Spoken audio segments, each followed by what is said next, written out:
Sénégal àdduna wërngal képp seen émission sortie tey jile soxna Ndeye Fatou Ndiaye di ci dalal Mamadou Sy ku bëggoon a xam ci gàttal yaay kan ana lan ngay tontu. doomu Tëngéej la ku juddoo Tëngéej yaroo Tëngéej màggee Tëngéej Mamadou c'est un comptable de métier de formation aussi.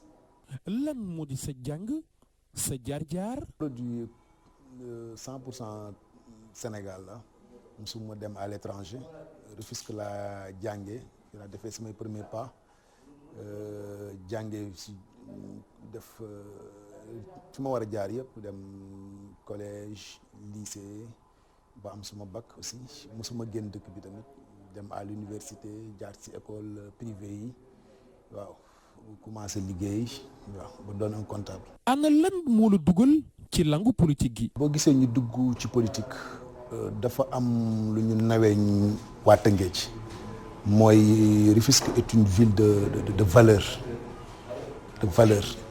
une ville historique ñun dañu am identité da ngay xool at yi di ñëw ci at yi ñu génn yëpp Tëngéej dañ ko fàtte dafa perdre li taxoon ñu naan Tëngéej son animation d'antan ni mu meloon doon carrefour développement lépp Tëngéej dañu dund boo xoolee jeunes yi nekk Tëngéej léegi amatuñu envie boobu noonu amatuñu bëgg-bëgg bi ñun tamit ñu jug ne il faut leen dañ Tëngéej il faut ñu restaurer les valeurs il faut ñu indiwaat repères yi fi nekkoon comme ay parce que y a des ay Kora Fall xam nga ak Mbaye Jacques alam héritage bi ñu fi bàyyi donc héritage boobu noonu il faut ñun ñi nga xam ne ci lañ yaroo ci lañ màggee ñu indiwaat ko waaw parce que dafa am benn système bu fi nekk te système boobu noonu il a fait son temps donc dafa jot génération bi nga xam ne fii lañ jàngee lépp fi la leen fekk tamit am nañu ouverture ñu indi beneen gis-gis indi beneen doxalin indi yeneen tànk yoo xam ne day développer Tëngéej donc loolu moo waral ñu dugg ci politique.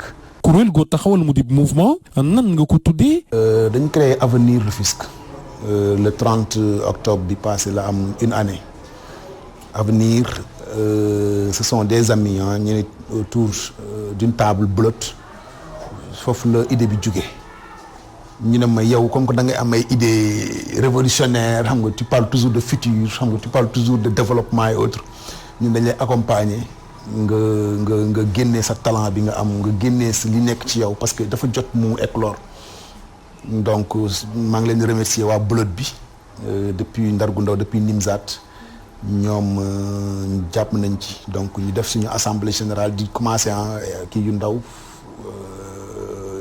génnee mouvement bi ndànk-ndànk dem ba taxawal ko ñu jël ma nag ne ma yaay bopp bi yaay borom yaay lépp doxalal parce que am nañ confiance ci yow donc loolu moo waral avenir juddu fas yéene nag tàmbali ci gox bi ñu nekk mooy est Rufisque est parce que Rufisque dafa yaatu waaw dox ndànk-ndànk rek ba jël Tëngéej teeku suñu loxo loolu moo ñu tax a jug ñun waa avenir Rufisque. Mamadou Sy ana lan moo di say valeur. sumay valeur bon parce que boo xoolee tamit ñun li ñu bëgg indiwaat mooy le Rufisquois bi nga xam ne bu njëkk bi da ngaa dégg boo xoolee kilifa yi nekkoon Sénégal yëpp jaar nañ Tëngéej jaar nañ Rufisque waaw ñun dañu gëm nit ak kàddoom lu jafe tey jii nii nit ku nite tey dañu gën tamit nit ku oyof ngoo xam ne boo xoolee maire yi fi nekk tey jii nii wala suñu homme politique yi fi nekk la plupart dëkkuñu Tëngéej bu ñuy ñëw Tëngéej samedi dimanche à part ça liggéey moo leen fi indi donc il faut un Rufisquois boo xam ne dafa dëkk Rufisque di saafoonteeg waa Tëngéej di dugganteeg ñoom di demalanteeg ñoom xam li ñuy dund loolu moom manqué Tëngéej donc ñun bëgg nañu restaurer dignité rufisquoise bëgg nañu restaurer aussi respect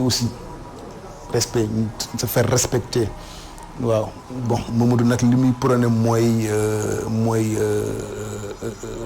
dal avant tout mooy respect mooy it li jafe tey ji nii nit ba pare nite. say conviction. man dëgg rek laa gëm waaw moo tax tey jii boo xoolee Tëngéej yëpp dañ ne gong pourquoi parce que man lu ma gëmul du ma ko wax lu ma faalewul tamit loo xam ne du ma ko def daal du ma ko wax donc bañ na ko ba sama gars yi may àndal toujours dama leen di wax benn mbir ma ne leen man bés boo leen àndee ak man benn année ñi ma wër ñëpp gisu leen changement ci seen nekkin ak man gisu leen changement ci seen environnement seen ànd ak man arrêté leen nee leen kii du waaji benn at laa leen wax te boobu ba léegi ñu ngi jàpp te bàyyi gën a ngoy tamit di dem di indi ñeneen ñu ñëw di jàpp parce que xam nañ ni loolu dafa jafe tey jii nii mooy dëgg waaw wax dëgg di doxee dëgg di jëfe dëgg waaw jarul forme politicienne boobu wax pour nit ñi gëm la wala wax pour nax nit ñi loolu moo c'est révolu dafa jot nag que génération bi may dégg ñu xam ne ndaxe mbaay bi dafa jeex dañu dépassé loolu noonu dépassé nañ naxante le temps d'une élection bu élection yi approché nga gis leen ces vieux dinosaures là comme je les appelle ñëw dugg ci dëkk bi di corrompre dëkk bi joxe ay t-shirt fii ay junni fii ay non c'est révolu il faut un contact direct il faut benn dialogue direct avec la population il faut du sérieux il faut un respect mutuel donc loolu la ñuy indi ñun génération. sang bi si ana lan moo la gën a metti guddi yi la ci réewum Sénégal. li ma gën a metti ci mooy fen te ñëppay fen man je me dis damay wax que ma ne lan mooy dëgg lan mooy fen quand j'entends parler de pétrole je dis lan mooy dëgg lan mooy fen quand je parle de d'eau lan mooy dëgg lan mooy fen quand je parle de contrat lan mooy dëgg lan mooy fen donc dafa jafe tey jii nii nga gis nit ku gëm li muy wax ku gëm li muy def di ko doxalit day jëng ba ci kaw nga koy gis ba ci suuf nit ñi léegi lenn la ñuy xool nan lañ lay def ba dóor la rek nañuy def ba dóor la rek seen intérêt personnel ñëpp animation boobu gëmatuñu yàlla nit tamit da nga war a xalaat ëllëg du d'ici 5 ans 10 ans non mooy bés boo demee ba jàkkaarloog sa borom man su ma gisee ñenn ñi costume xam nga benn ton arrogant nekk ci télé yi man je me dis xool leen démb ana ñi fi nekkoon ana feu Léopold Sédar Senghor le premier président de la République du Sénégal ana tey ay jëfam la ñuy wax son histoire son passé mais mënatul taxaw devant respect à lui donc ñi nga xam ne ñu ngi ci kaw nañu dañ dal rek xam ne ay nit lañ àdduna jarul yenn yi nii.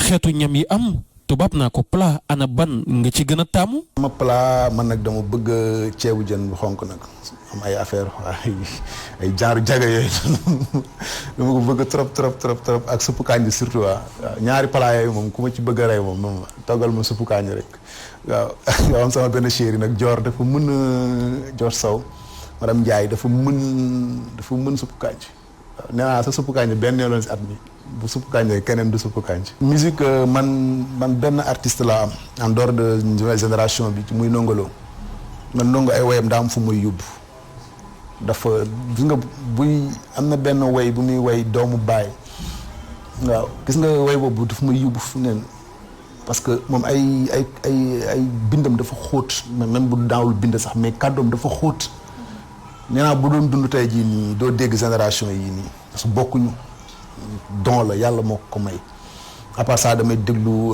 le grand Souleymane Faye nga xam ne moom bibliothèque la waaw bibliothèque la dañ ko war a bon balaa comme nit ñi moom doo bàyyi toujours Sénégal dañuy bàyyi ba nit ki génn àdduna ñu koy rendre hommage mais dafa jot au moins que le Sénégal delloo ko njukkal parce que c'est quelqu'un qui a beaucoup fait pour la musique sénégalaise donc chapeau à lui damay déglu ay morsom waaw ay morsom daf may yóbbu feneen moom tamit waaw génération bi nag bon ñëpp lay déglu ñëpp sans exception. ndax Mamadou Sy danay faral di tàggat yaramam defee sport. football dama bëgg football mooy suma sport dama bañ na ko ba guddi gi su ma ñëwee bu fekkee sama équipe nag Barça la ba footballee il faut ma seeraanoon match bi tant que seeraanu ma ko du ma am jàmm même suñu dóoree sax damay seeraanoon match bi waaw xool erreur yi yooyu noonu doog a kontaan quoi waaw waaw di profité aussi occasion bi di féliciter sama équipe bi dem final ASEC de Ndargu Ndaw moo dem final maay parrain bi sax jour boobu le vendredi waaw mercredi tamit am naa dem beneen final tamit je suis le parrain mooy diggante Ngagne Samb ak Cité Millionnaire. Mamadou Sy borom benn soxna la wala boroomi soxna. polygame. boroomi soxna loolu sa bëgg-bëgg la wala da nga koo teg ci sa diine. sama diine avant tout mais it xam nga tamit nit mënoo tënku ci dara naan mënoo c'est révolu am na yoo xam nit boo koy wax sax bi ñu koy wax sax doo ko gëm. nous sommes au XXIe siècle tamit te ouverture dafay am ci lépp. kon nag soxna Ndeye Fatou Ndiaye sa gën a ngi noonu ci biir émission sortie Mamadou Sy.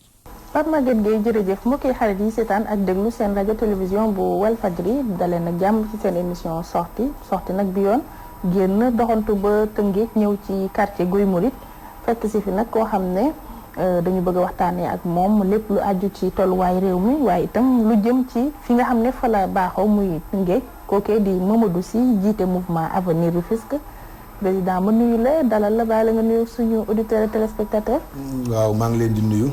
di leen masawu ci déplacement bi. di nuyu képp koo xam ne yaa ngi suivre Walf TV. di nuyu waa Tëngéej waaw bu baax. alors Avenir Rufisque kon daal yow sa ambition yëpp Rufisque la yem. waaw xam nga wàññi boo gis benn lay tàmbali balaa ma naan feneen ma ne Tëngéej ba pare. donc Tëngéej laa tal instant bi nii bu ma demee ba defar Tëngéej ba Tëngéej taxaw ma wax leneen. kon daal maanaam lépp ci biir Tëngéej nga koy yemale. li ma wax leer na kay nee naa balaa feneen. leneen ne Tëngéej ba pare. Tëngéej ba pare Tëngéej am nañ problème. Obama ñëw na Tëngéej ndax bañ toogee ba léegi gis naa style bi jàpp kii mooy loolu daal Tëngéej am ngeen problème am ngeen Obama biir Tëngéej n'est-ce pas alors ñu dugg ci sa. li la tax a jóg ba nga ne da nga bëgg Tëngéej parce que je pense mairie Tëngéej nga bëgg lan moo ko waral. dafa jot changement am Tëngéej. te changement bi dafay jaar ci ndaw ñi nga xam ne Tëngéej lañu baaxoo dafa jot parce que ñu fekk nañ fi lu ne. donc dafa jot Tëngéej changer un peu. mais du yomb parce que c'est la vieille ville bañ nañ ko ba vieille ville la ñuy dàkkantale. ville de Rufisque. y a un système bi fi yàgg nekk. Rufisque donc man bugguma di utiliser yenn mooy. ay choc de génération mais bon mais xam naa ci lañ jëm ak ñoom. parce que il faut benn système bi jóge fi. ñoom ñu accompagner ñoom dañu war a ñëw préparer Tëngéej parce que instant boo xoolee. depuis 1960 ba tey jii nii dafa am benn système bu fi nekk. benn système les mêmes hommes ñoo fi nekk.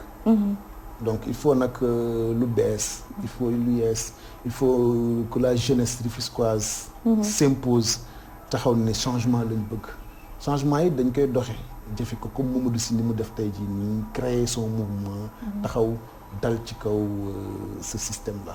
mais système boobu noonu am na ñu ko incarné sànq yaa ngi doon lim ci restaurer dignité Rufisque respect yëpp cité fi ay Mbaye Jacques Diop Kora Fall ñooñu mooy système bi fi ne ba léegi ñoo fi nekkoon. non ñooñu ñu ngi préparer relève bi ñooñu ñu ngi préparer cette nouvelle génération là parce que boo gisee Mamadou taxaw bon ne bëgg na changer loolu noonu. c'est parce que ñooñu dafa am héritage bu ñu fi bàyyi. donc héritage boobu noonu dafa am si loxo ñeneen ñu mu nekk parce que digg ñooñu bon raccroché nañ. Kora il a raccroché. ñu bëri raccroché nañ. donc nag dafa héritage boo xam ne dafa am biir Tëngéej. mais ñoo fi teg système bi fi nekk ba léegi. waaw mais daa am nu ñu ko doon doxalee ñoom. donc dafa dem ba mel ne affaire yi raay bi dëng daal. waaw parce que dafa am ñu fi jaar ci diggante bi am ñu fi nekk it ñoo xam ne mënuñu parce que bu ñu mënoon Tëngéej changé bu ñu mënoon nga dégg Tëngéej. ñenn ñoo mënul. ñi fi nekk sans exception. à commencer par le maire. la ville de Rufisque. Paa Daouda Niang moom. munul. xarañ Niang moom. non munul boobu xarañ foo koy dégg munul dégg xarañ. xarañ ci def fi ay tali.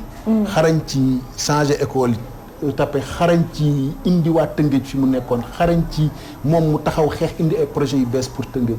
mais moom bi mu fi nekkee ba léegi lan moo changé à Rufisque amul munoo joxañ ne lii la fi def munul bu mënoon Tëngéej changer bu mënoon waa Tëngéej ne est-ce que du dañ koy xoqatal am fuñ koy baaree. man ci li mu gëmuma namm. loolu gis nga boo bëggee dara dala jaral lu ne. boo bëggee dara loolu nga bëgg noonu yow yaa koy jaay paa yi lu ñu mënul mooy marketing jaay seen dëkk. y a un produit qui est là c'est Rufisque comment valoriser ce produit là ñun jeunes yi ñoo war a valoriser Rufisque. jaay ko nit ñi ñëw jënd Tëngéej nangoo dugg Tëngéej investir Tëngéej. loolu la xanaa mat naa bàyyi ci biir ñun loolu lañ réew loolu moom man li may wax rek man sóoraalewul li ma soxlawee ndaw mag ñi lenn la. li nekk seen bopp yi seen xel seen i conseils jaaral fii. te ku mel ni man. ñaan na yàlla te bëgg na it bu geesoo ci kanamam gis ay ndaw. bu see taxawee jàkkaarloog ay ndaw bu séenee ci ginnaawam bu nee nii geesu ginnaaw gis ay mag yu téye ci mbagg nga xam ne dina mën a dem. mais mënoo nekk ak say sët ne da ngay doxal.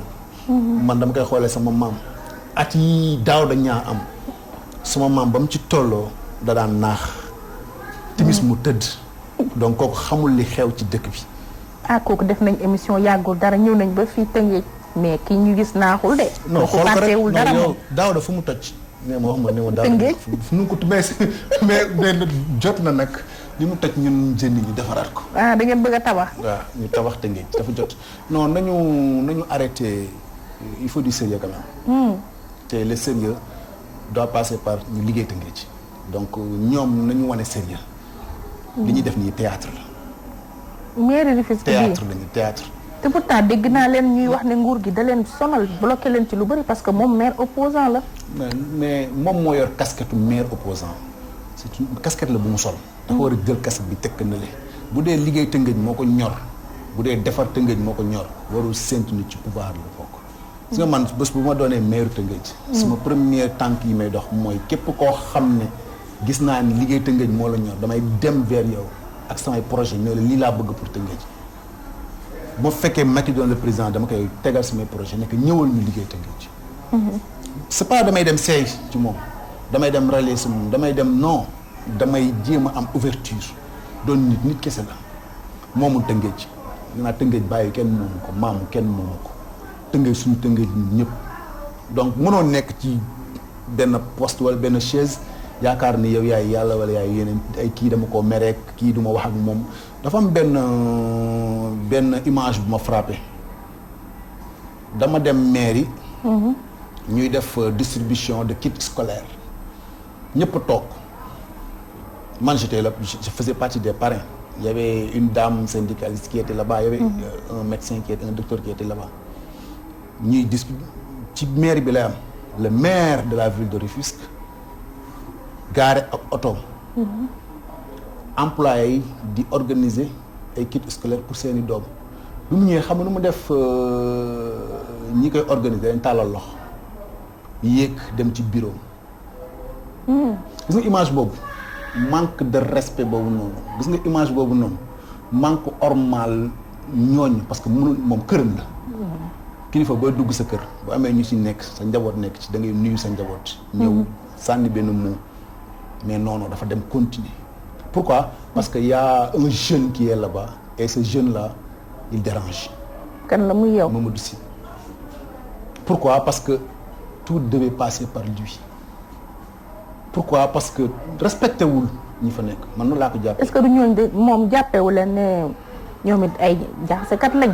non ndax bàyyi fa seen maire. ñëw ba ci yow pour nga parrainer leen. boo gisee li ma la wax rek boo gisee ñu am sañ-sañ dem seeti feneen c'est parce que dafa motul li mu doon bu motoon li mu doon tey jii nii. mbir mi du ko ricc parce que am na ay maire yi fa nekkoon. mbir mi musul génn. ci kër gi la daan yem donc bu coow bu génnee kër dem ci mbedd mi law ba dem ba c'est parce que quand même kilifa gi matul li mu doon donc nag nañu indi beneen ndaw boo xam ne am na ay idées yu bees am na ay rêves yoo xam ne pour sa ville mu réaliser ko moo gën ces vieux dinosaures là xam nga ils sont révolus nga bëgg a ñëw pour yor Tëngéej ak ni Tëngéej bindoo ndax di nga am ressource nécessaire pour mën a yor Tëngéej. waaw lépp comme ni ma wax rek. parce que jàngoro mag la Tëngéej dafa magal kon foo laal day métti. Tëngéej man damay def feebar sax Tëngéej a malade. Tëngéej dafa feebar. donc pour ñu faj Tëngéej il faut ñun ñu mën a jaay Tëngéej. ñun ndaw ñi il faut ñu jaay Tëngéej. te comment jaayee Tëngéej def comme Macky Sall ni mu def. maanaam en quelques années mu créer une nouvelle ville Diamniadio à 0,50 m. donc Tëngéej dafa am ay bâtiments yoo xam ne. ce sont des bâtiments historiques. Tëngéej c'est une ville historique une ville de culture avant tout une ville sportive. parce que y avait des saltigués et autres. yooyu yëpp gis nga moo tax ma ne la dafa am ñu fi nekkoon. am lu ñu fi bàyyi benn héritage bu ñu fi bàyyi woon. am ñu fi jaar ci diggante bi caxatee héritage boobu yàq ko. donc il faut nag un jeune boo xam ne dafa gëm ñooñu dafa gëm vision ñooñu perfectionner ko caler ko vers le futur. mais ñooñu noonu est-ce que du ñoo fi indi lii tey am fi tey conséquences yi nga xam ne ñii moom la ñuy dund. bañ fi nekkee Tëngéej danaan dox daawoo dégg ay embouteillage ay embouteillage répété te alors que péage bi nekk fi woon. loolu du mairie bi di. non gis nga dara dafa am. gis nga lu am rek ak ki mu fi fekk. moom mooy maire Tëngéej donc moom moo war a am ouverture. boo xam ne da koy permettre projet yi dugg biir Tëngéej loolu la rek du leneen. non mais du moom moo ko teg waa Tëngéej. terre bi état moo ko fi def autoroute à péage état moo ko fi indi kon kay moom qu'est-ce qu'il a à voir avec ça. non ça n'a rien à voir. mais circulation bi li ko bloqué Tëngéej mooy travaux yi ñu fi ubbi. non loolu moom cuune la rek cuune nguur gi la cuune état bi la parce que cuune mënul wees ngay teg projet bu mel ni terre mu war a jaar diggu Tëngéej xar Tëngéej ñaari parti yow diisoo wees ak population bi diisoo wees ak ma yaatal jeune cadre yi les chefs religieux ñu fi nekk ñi nga xam ne les saltigués de Rufisque parce que tamit dañ leen di fàtte dañ am pàcc bu mat Tëngéej ay kilifa lañ. waaw waaye Tëngéej am nañ saltige. waaw am nañ Tëngéej c'est une ville culturelle c'est une ville historique. donc il faut ñu restaurer li ñu amoon il faut ñu téewaat ko suñu loxo loolu rek la. il faut ñu delloo ñu respect bi ñu amoon. te loolu nag ça doit passer que ku xam histoire Tëngéej te di ko gëm ko parce que mën nga xam histoire Tëngéej. te gëmoo ko ñun dañ ko gëm ñun dañ gëm Tëngéej. da ngeen ko gëm waaye man de dama jàpp ne ñëw Tëngéej moom génn Dakar sax moo ko gën a yomb boo départoon jëm Tëngéej départ jëm Saint-Louis nga njëkk a àgg ka Tëngéej. yéen ñi dëkk Tëngéej. loolu noonu yow bu fekkoon na jox nañ la tey mairie bi nan nga leen koy mën a solutionner parce que loolu lu tembe la loolu lu fi war a jóg la je pense. waaw loolu moom bon yomb na yomb nous on a des projets pour Rufisque. lu bëri mais nag instant bi li gën a xatal Tëngéej mooy li diviser Tëngéej en deux parties. mooy terre bi man nee naa terre bi mënoon na bañ a jaar sax biir Tëngéej. mënoon na jaar ci booru ndox mi noonu wala mu jaar ci àll bi dugg Tëngéej. def nii rek virgule rek dugg biir Tëngéej génnaat. mais boo xoolee fii ñu topp raay bi jël ay séparé fii. ay tunnel yoo xam ne bu tawee ndox mi day taa ak yeneen yoo xam ne mën nañ ko éviter jël artères yu dëkk yi changé ko. xam nga parce que y avait des artères traditionnelles yoo xam ne ñun ci leen juddoo màggee ci yaroo ci xam nga. nga dem loolu yëpp day disparaître léegi pour nga dem fan yële préfet de Rufisque qu'est-ce qu'il a fait dafa tëj pont wu Guy Mouride bi. pendant une semaine. ñun bu ñuy dugg Tëngéej ak Guy Mouride dañuy jaare juuti ba wala ñu jaare Bargny pendant une semaine ne pont boo xam ne pareegul sax pont wu Guy Mouride bi pareegul pont bi am problème donc où est le sérieux dans tout cela moo tax sama question bi ñëwaat qu'est-ce qui est vérité qu'est-ce qui est mensonge day ñëwaat toujours et ça s'applique donc loolu la ñu war a indiwaat. mooy wax dëgg te yàlla tax. man du damay toog yor gis micro wala caméra di wax lu ma neex li may wax li ma gëm la li may wax li am la. loolu lu am la c'est vrai que projet yooyu état moo ko fi indi kon mairie bi amuñ ci part de responsabilité. waaw bon mais ñi nga naan ay sérieux wuñ ci li ñuy def ñoom mënuñ ci dara lu ñëw daanu ci seen kaw la. mais comme que ñoo fi nekk rek ñu askan wi lañ fi nekkal askan wi leen fal. donc dañu war a yombal askan wi tamit. accessibilité bi seen cadre de vie ñoom amoon nañ ci am du tee da ngay toog sa chaise rek. di dóor say recette di dóor say juuti. di dóor say taxe noonu da ngay amal askan wi njëriñ. xoolal Tëngéej sport Tëngéej ni mu deewee dee na xoolal TFC li ko dal lu mel ni TFC qualifié pour war a dem football yi kii africain mooy Tëngéej football club bi. mais demul faute de moyens. La fédération n'a pas payé. maire ville Tëngéej bi nga xam ne mu ngi fi xalaatul sax jéemul sax def benn geste pour jàppale cette équipe là. ak am yeneen équipe yi fi nekk yi dee yëpp ana Médiour ana saltige. Ah quand même il faut yooyu yëpp koo xam ne day tenir en compte yenn yi artistes yaa ngi fi di jooy les artistes. yaa waxoo artiste Mame Gor dafa bëgg a mairie Tëngéej te est-ce que gënu laa siiw bu dee popularité rek bu taxawee nga taxaw est-ce que du am avancé yow. non Mame Gor c'est quelqu'un que je respecte beaucoup. man bu taxawee dafa bëgg Tëngéej man dama koy encourager. donc may jàngatee loolu ku ambitieux ku bëgg dëkkam tamit. mais c'est un artiste la way lay def waaw man dama koy conseiller mu revoir répertoire am ba pare am ma gën a taxaw jéem a ut ay fans bon am fans doy ba pare doog a laaj lu mel ni ville de Rufisque comme parce que Rufisque dafa yaatu dafa ëpp ci moom parce que boo mënul feesal bon quand même soyons sérieux boo mënul feesal benn salle de nem nooy quand même mais nag am na ci droit am na droit ne dama bëgg maire Tëngéej ñu ko ci encouragé di ko ci félicité di ko jàppale il est trop ambitieux mais tam soyons sérieux quand même nous sommes dans quelque chose de sérieux quand même man loolu laay wax quoi. lii nga waxal sama xarit bi. non c'est pas une question de sama xalaat laa wax man nit mënuma tere wax sama xalaat laa wax soyons sérieux quand même parce que on parle du sérieux quoi. ah musicien amul droit laaj mairie Tëngéej dafa am histoire dafa am donc respect quoi avant tout. il a le droit nag am na droit bi man terew ma ko waxuma amul droit bi bon. sañatu ko kay. waaw mais quand même soyons sérieux. Mame Gor dootul laajati Tëngéej wala balaa kaa laaj dina ñëw ci yow ba noppi mais ba tey ñu wéy ci émission sortie ak Mamadou Sy njiitu mouvement Avenir Rufisque avant élection locale am na ay données yu bees muy wàllu parrainage.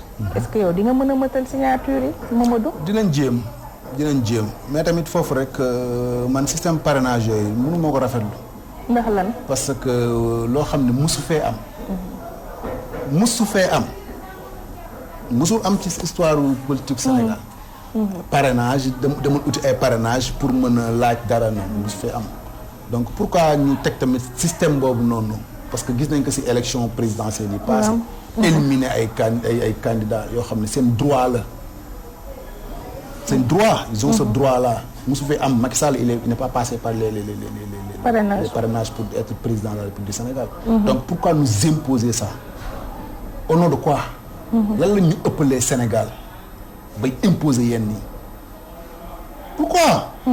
donc nañu respecter les Sénégalais ñi bëgg ba pare le respect revient ba pare ñu doog a wax leneen. mais léegi nag bokk na ci clause yi. ci la bokk léegi système la rek. xam nga ay tapet ak ay cuune. bu ñu téewee dara toujours dañuy créer ay systèmes yoo xam ne toujours du ñu téye dañ koy moy jàpp. donc ce sont des systèmes yoo xam ne dañ ko créer rek. ay xeetu fiiraange laal lañ teg créer rek pour kii ma arrangé man ànd ak yow ku ma arrangé wul wala ma xëcc benn comédien teg ko sama wet xam nga.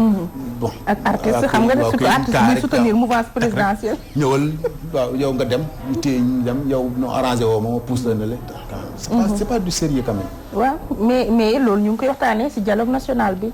est-ce que yéen boole nañ leen ci man baatu dialogue national moom may déranger quoi parce que bi ñuy bëgg imposer yenn yi fi am ay report beeg ñoom seen laaju ñu xalaatu askan wi laaju ñu xalaatu politiciens yi dañu xëy imposer à l'Assemblée nationale mu jàll. donc nag ce jeu là ñoo taxaw fii naan ay dialogue national ay soyons sérieux quand même. il faut du sérieux quand même. ñu ngi koy def ba dinañ installé sax Famara Ibrahima Sagna nañu respecter les institutions nañu respecter les institutions bi nga xam ne moo sut bépp institution mooy le citoyen nañu respecter ñun ba pare tant que ces coups de théâtre là ça c'est autre chose ñoom la rek. waaw mais théâtre boobu moo dem ba nekk réalité ñu di ko dund ñun ñëpp. loolu xam nga léegi foo tourné gis série télévisée. donc série télévisée la ñuy dund rek. beneen feuilleton moo génn rek. bu bees donc avec le dialogue national tôt ou tard ça va pas dañ koy jël tekk na le déggoon nga fi lu ne am loo déggul Sénégal. bu bees teg ñu jël série bu bees ñu jël li bees ñu jël après gars bi benn soofee ñu tekk na le indi beneen bu bees donc dañuy dem benn si déggatoo ko sax koo xam ne nommé nañ la tu n'es même pas installé ñu naan ay ci quand même soyons sérieux oui la moo ñëwaat rek. te pourtant nommé nañ la installé guñ la waaye reporté nañ élection avant yow. gis nga ma rek ma wax rek jeu bi day ñëwat. Il y a un jeu qu'on est en train de jouer au Sénégal mooy où est la partie vérité où est la partie mensonge loolu rek loo teg ñu ne la mooy dëgg la mooy fen temps de 94 milliards la mooy dëgg la mooy fen kuy wax dëgg kan mooy fen c'est que jeu boobu la rek léegi nag am nag ñu nekk ci suuf xam nga di yëngal waaw noonu la rek ñi xam ci taal bi di xam rek waaw mais local yi reporté waat nañ ko ñu ne déetawaay gouverneur génnee arrêté ne am nañu délai fii ba 28 mars 2021 waxuñu 2020 de 2021 yéen ñi bëgg a song local yi yéen loolu nu ngeen koy gisee. gis nga instant maire yi fi nekk yëpp seen mandat jeex na. waaw ñëpp. waaw ñëpp seen mandat jeex na. depuis juin. waaw donc nag. depuis le 30 juin amul benn maire ci Sénégal boo xam ne. yaa ngi yor mandat askan wi. donc képp koo te xam bu seen ne situation réglé guñ ko. képp koo xam ne. askan wi la faloon sa mandat jeex na. ñi fi nekk nag kenn xamul lu leen fi téye ak ku leen fi téye. donc loolu tamit. lu jar a lijjanti la te lu jar a leeral la nañ génnewaat la partie vérité. la partie mensonge. ndax dañuy def délégation spéciale wala dañuy proroger le mandat des maires. non xam nga. ndax seen mandat moom jeex na moom. te du président moo leen faloon du décret moo leen faloon. nañu respecté waat l'institution rek. l'institution mooy le citoyen quand même. nañ ko respecté waat bu baax. waaw yow loolu yow luy sa option ndax ñu def prorogation mandat des maires wala ñu def ay délégation spéciale parce que ñoom moom seen statut waratuñ koo mën a définir parce que seen mandat jeex na. nañu respecter le calendrier électoral le respect. gis nga loolu moo jafe tey jii nii. dañuy reporter waat. te dafa war a am yooyu yëpp rek ci li ma wax rek dëgg ak respect day ñëwaat dafa waroon am amul ku ko dindi président waaw donc nag nañu moo ko dindi par moo ko reporté par décret nañu respecter rek les Sénégalais ñun xam nañ ni vu situation Sénégal ñu mel actuellement ñoom ñëpp ku ci demoon élection da ngay daan ñoom ñan maire yi fi nekk yëpp presque ñi fi nekk ñëpp parce que y a une nouvelle donne bi xew léegi ndaw yi léegi dañ commencé yeewu te xale yi ñu ngi ne tekk di xaar ñu ngi ne tekk di xaar ñu tekk di xaar en tout cas ñun daal ñoo ngi xaar luy président di def ci ñuy suñu maire parce que fi mu ne nii moom normalement amatuñu maire ndax seen mandat jeex na le 1er décembre lañ fixé woon local yi prorogé waat nañ délai boobu noonu ba fii ba 2021 mars 2021 mais lu ko jiitu toog nga dégg société civile daal di door ci taabal bi ne ñoom amatuñ benn responsabilité ci calendrier électoral parce que li ñu gis ni ñoom xamatuñ ko te dootuñ ci engagé wu ci loolu sax moo waral gouverneur def arrêté ba fixé sax délai fii ba 21 mars ba mars 2021 noo gisee société civile bu dem ba bëgg a génnee responsabilité am ci doxalinu way politique yi. bon parce que dëkk bi lépp jaxasoo léegi. lépp jaxasoo te nit ñi instant bi xam lu ñu tal. waaw c'est vraiment dommage parce que le Sénégal fait partie des pays les plus pauvres au monde. C'est une réalité qu'on vit depuis bi ñu juddoo ba tey.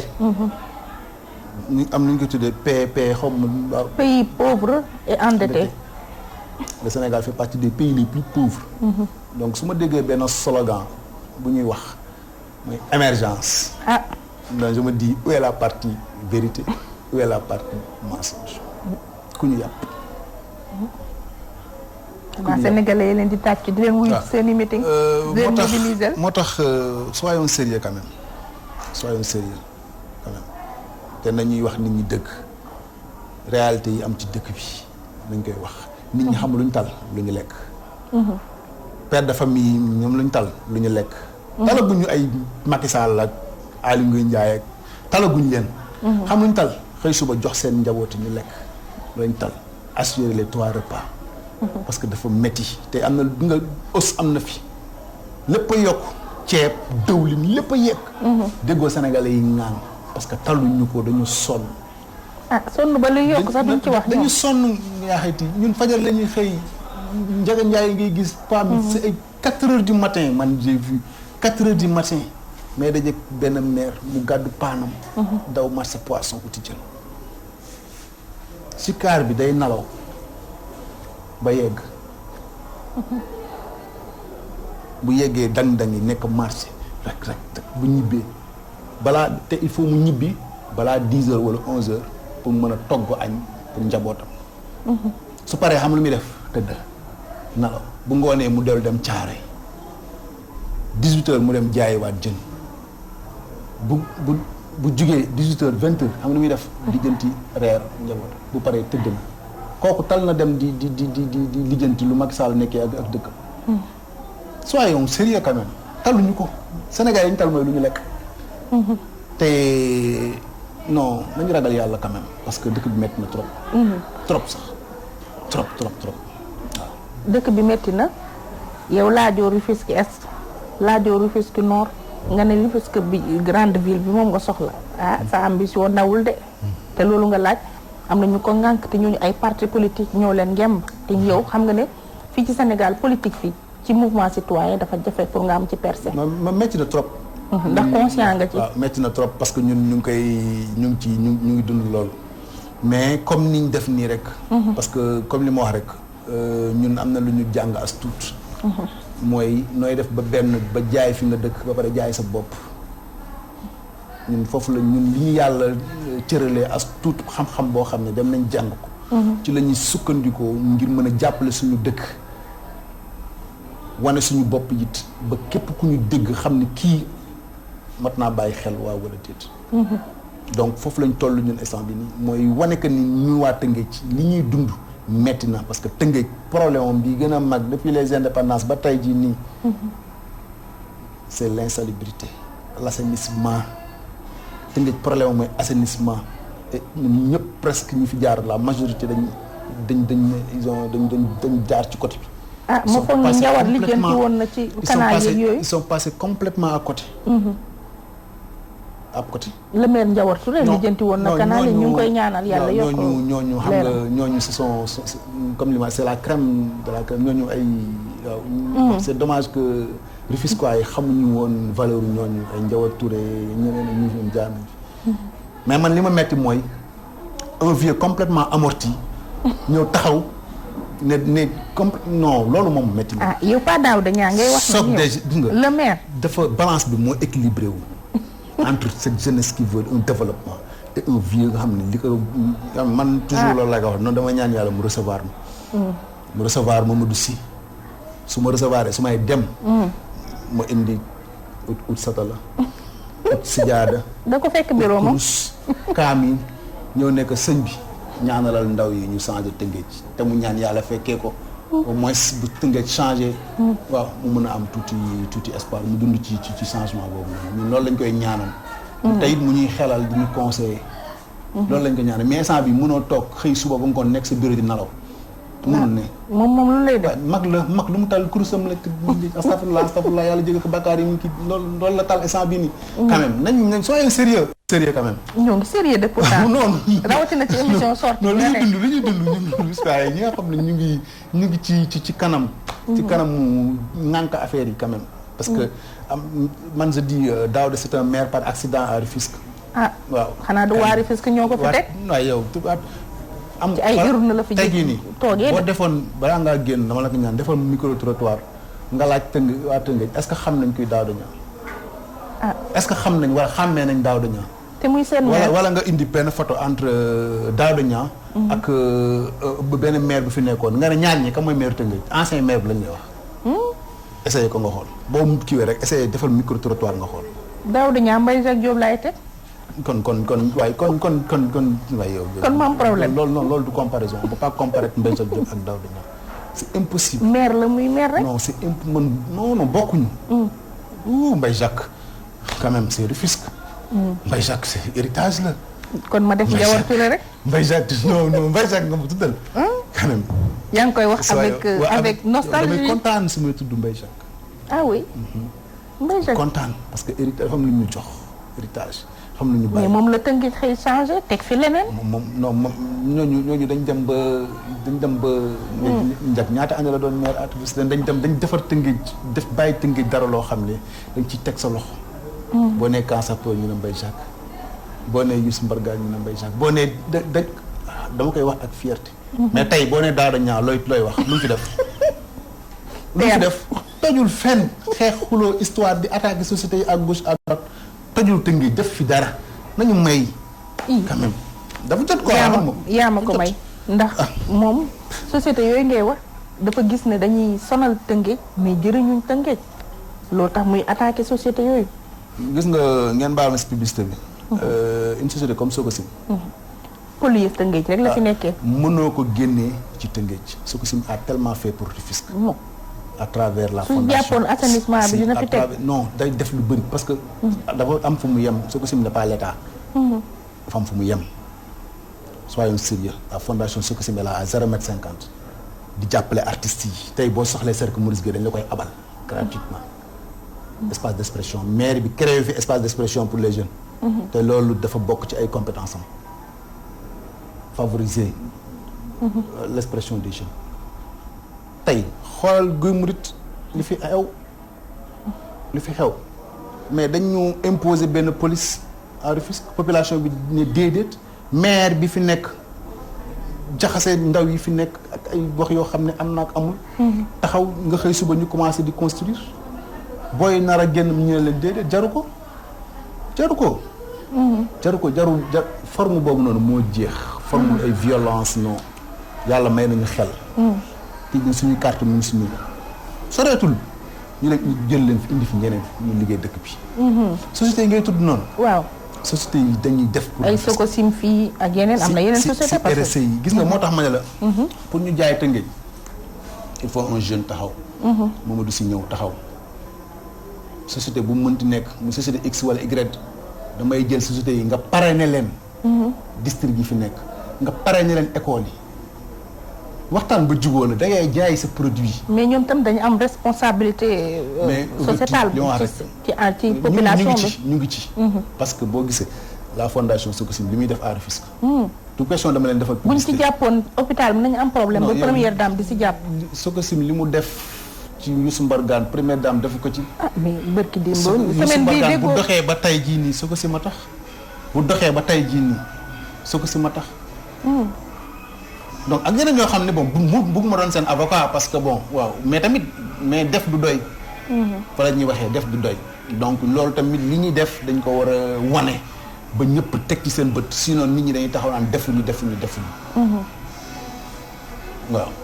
loolu la du leneen mais tamit maire yi fi nekk. ñoo war a jaay Tëngéej maire yi fi nekk ñoo war a favoriser nan lañ mën a def. ba société yi nga xam ne ñu ngi Tëngéej ñu jàpp ci fànn bu mu mënti doon. loolu la du leneen mais nag doo toog fële jor sa micro taxaw naan diw moo waroon def lii def ko diw moo waroon dem fii demu fi diw moo waroon non. yow yaay sol sa dàll mu jaral la ko nga wàcc sa oto yi dem ci société yooyu noonu. ne leen waa Tëngéej dañ la soxla waa Tëngéej dañ la bëgg nga jàpp ci noo ciy jàppee tak ñu liggéey ensemble. affaire bi loolu la nañ tijji ouverture il faut mu am. tijji seen bunt yi population bi. tijji seen bunt yi les bonnes volontés tijji seen bunt yi ñi nga xam ne bëgg nañu liggéey Tëngéej mais non da nga ciy bokk ñu ànd ak yow bokkoo ci à l'écart. non. mais lu jëm ci ba tey société yi nga xam ne ñoo nekk Tëngéej ak acte 3 de la décentralisation mbaa xam nga ne mairie bi moom yeewul jël lépp lu jóge ci société yooyu. mairie ñu ngi encaissé seen. am na lu ci état di jël ñu ngi encaissé seen selbe yi xam nga ak yeneen yoo xam ne mooy loolu. am na kiit lu état jël. waaw bon ndax loolu rek xam nga loolu tamit li ko indi mooy acte 3 bi te man nee naa acte 3 bi tamit boo gisee jàngat bi ma ci am mooy. waaw boo gisee ñu indi acte 3 de la décentralisation indi fi ay président. conseil départemental bi suñu président di ñëw ci pouvoir bi xam nga. dafa fekk ay maires opposants donc comment équilibrer les choses xam nga. jël ay nommé ay gaawam xam nga ñëw indi benn chamboulement total. ci dëkk yi xam nga ay président nu tudd sax conseil département ban njëriñ la am fi. bu tënkee mooy Omer Seck goro président Macky Sall. ban njëriñ lu ñu fi def. pas yooyu quand même ils sont révolus luñ fi def tëjuñu fenn. nekkoon ñu fi lu seen bopp tënkee xamuñu leen sax. dañuy noyé wu tey bu Mamadou Sy taxee Omer taxaw doo gis Omer. parce que nit ñi gëmuñu leen. te ñoom tamit il faut. comme lu leen fi teg ñoom. mais quand même c'est la famille. soyons sérieux quand même. famille la famille. c'est quelle famille dañoo bëri de. oui ma. famille dañoo bëri de. famille si am na famille Ndiaye am na. famille Diop am na nañu yem foofu daal xam nga parce que bëgguñu ñu naan mooy loolu quoi. da ngaa ragal non c'est pas ngay daw. non doomu tënk ju ragal. mënul nekk kon nag famille bi ban la parce que famille dañoo bëri Sénégal. jikko lébu bi ñëwee rek leneen lay doon ñun lébu yéen yar kenn du yàpp. waaw mais da nga ne c'est la famille man ban famille la man dama xamul famille dañoo bëri. non danga ma wax ma ne la li ma la wax dafa leer Mamadou Sy bu taxawee. Omer Seck taxaw. doo gis Omer. peut-être xanaa bu yéegee ci otoom di daw di nga ko joxoñ ne mu ngi ne la di dem. da ngay gis tam ne président conseil départemental mais bu wootee Omer woote kenn du wuy si Omer. parce que amul lu ñu askan wi benn njëriñ. foofu la ñuy waxee amul lu ñu askan wi benn njëriñ. duñu fanaan Tëngéej duñu yenn Tëngéej weekend lañ fiy ñëw nuyu la famille ça va na ngeen def. élection bu ñu ñëwee ñu ñëw di non quand même loolu moo xew wi. loolu dafa jeex. mais na ngeen fanaanoo sax wàññi na métit. non mais oui ma. gis nga man tey su ma jege woon président de la république Tëngéej doo dégg keneen ku du Mamadou Sy. je t'assure parce que su ma jàppale président li ma koy wax mooy lii waa Tëngéej di dund ni ñuy def ba mu changé. bee boobu mu bàyyi ma bee boobu mu bañ ma jàpp bee boobu mu bañ ma téye mais ñoom nekkee ñu fi seen bopp boo xoolee ñu seen cadre de vie mooy changé. seen condition de vie mooy changé. et les Rufisquois ñeneen ñu Rufisquois ñoo leen fi nekkal. donc tamit foofu tamit il faut ñu indiwaat tamit sérieux bi quand même. bu dee ñoom askan wee leen fi nekkal nañ fi nekkal askan wi mais quand même ñun ñëpp ana ban ministre bu dëkk Tëngéej ngay gis mu fanaan Tëngéej. ban Omar Gueye. Tëngéej ñu Dakar lañ dëkk ñu ngi dëkk Almadies même weekend lañ fiy ñëw wala ñu am benn cas urgent wala dëj bu amee ngénte dëj. waaw ci la bokk di yooyu lañ fi indi. ci la bokk leen ko allo diw gaañu na de kaay jaale gaaw sinon mooy loolu gars yi gis la au moins loolu lañ fi nekkee yóbbu seen benn saako ceeb ak 5 litres dëwlin benn enveloppe def si 5000 francs. ñemewuñ ko. noonu la c'est vraiment dommage loolu lañ fi nekkee du leneen. 5000 matul sax ñaari kilo yàpp. nañu tijjil seen buntu yi askan bi nañu tijjil seen buntu yi askan bi. jàppale nit ñi te yàlla tax foofu lañ toll ñun. waaw baax na loolu xam naa waa Tëngéej danañ ko seede ndax ñoom nga waxal waaye di nga wax ak waa Sénégal nag ndax ñu ta wax dëgg yàlla ñun Sénégal la ñu ñor.